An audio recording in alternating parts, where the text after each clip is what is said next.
Uh, Listen, smart me up about New Jack here. Okay. You said he's had plenty of criticism, some which is deserved. I don't know that much about him.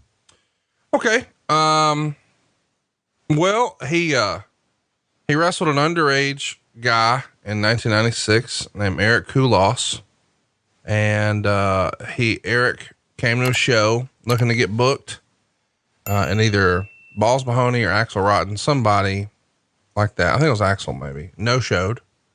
So they had an empty spot on the card and they needed Devon Dudley to have a tag team partner against the Gangstas, which is Mustafa and of course New Jack.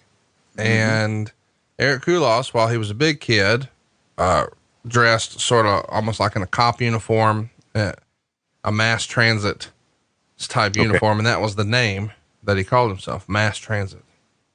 And he was not really hip to pro wrestling etiquette. And he just starts going over, hey, here's what all I want to do. And that's not your job as a enhancement guy, just brought in for the day. You're not trying to get your spots in. That rubbed people the wrong way. And then eventually they say, well, it's ECW. You're going to have to get color. And he says, well, I've never done it. Will you do it for me? And New Jack just allegedly grins like the Cheshire Cat, goes out there, stiffs the fuck out of him, and then cuts him from ear to ear. And the kid starts freaking out because he is not just cut, he's cut bad and gushing blood. And his dad panics and is running towards the ring and screaming, he's 17. The kid had lied about his age and his experience. Apparently he had only done like comedy gimmick, like, quote unquote midget matches, which is probably not what you're supposed to call it now, but that's what it was called back then.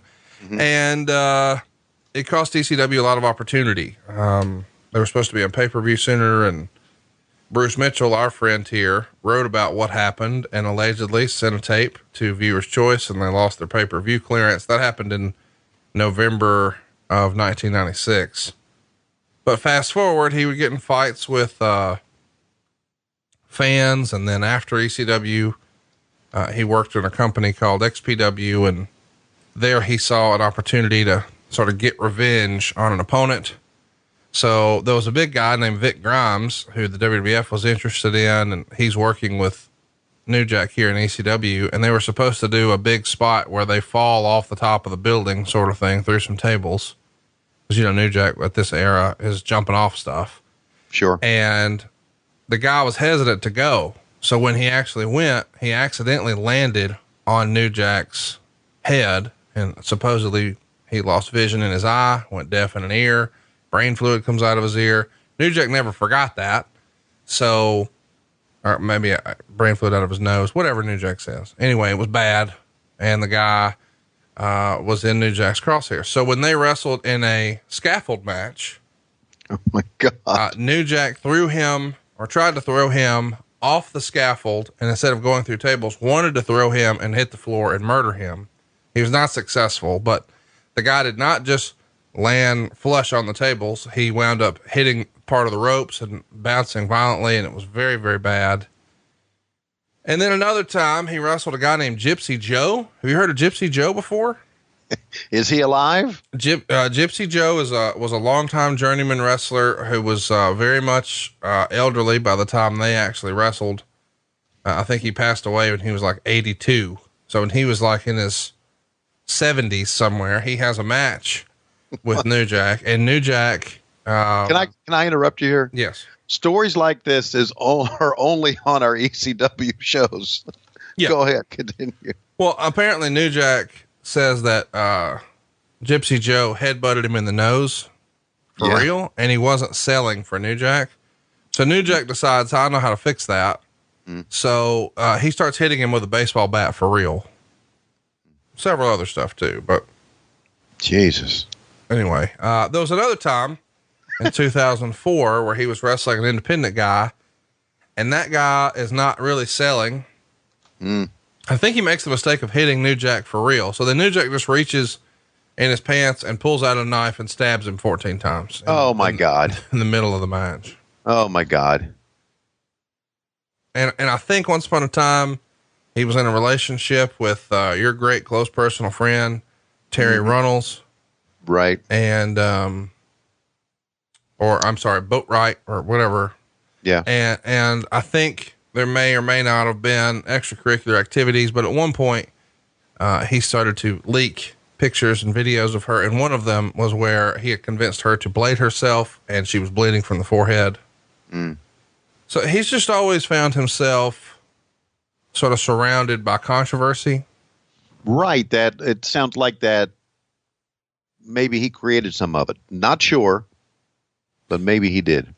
He's, years ago would show his, fist to the camera and talk about how he has no knuckles in one of his hands. And people would ask what for, and he would say something like, that's from beating a bitch in the eye. And, then he had a tattoo of like, bullets, and these were all of his justifiable homicides from being a bounty hunter. Jesus. So New Jack was, a character and a half. Fair to say? This is incredible. These are fucking incredible stories. Holy mother. No wonder he didn't get mainstream. Well, one of the funny things that became, sort of rumor and innuendo in wrestling is they were going to run an angle with Carlito, Carlos Colon's son in the WWF, that he perhaps was involved in the stabbing of John Cena. They were going to run a stabbing angle. Oh my God. And fans were hot and heavy on the rumor that, hey, they're going to bring in New Jack for this stabbing angle. Cause New Jack had a reputation of, I guess so. Yeah. Stabbing somebody 14 times. That would be a reputation. Is this a handicap match or no? It's what's called a 3-way or a triple threat. Okay. I've heard of those before. And this guy on the left is super crazy. Yeah, so the Hispanic performer on the left is super crazy, and the guy who just did the drop kick is Yoshihiro Tajiri, who you've seen wrestle before in little blue trunks, but now he's wearing the pants. And on the right is your favorite, Little Guido, who has the largest feet in the history of wrestling. You know what that means? Big shoes. Big shoes. But the Paul Heyman push of Little Guido is, I mean, he was really the backbone of FBI, the full-blooded Italians, and he was nicknamed the Italian Shooter. And what maybe he lacked on size, and he really brought it. And he was one of those guys who, like a lot of other guys in ECW, had multiple jobs. But Super Crazy and Tajiri are sort of the latest flavor of the month in ECW, always having an international flair for the talent on the card. These are two talents that maybe weren't super mainstream prior to ECW, but they're both going to wind up with WWE deals as a result of this, as did Little Guido. They're doing some pretty good stuff here.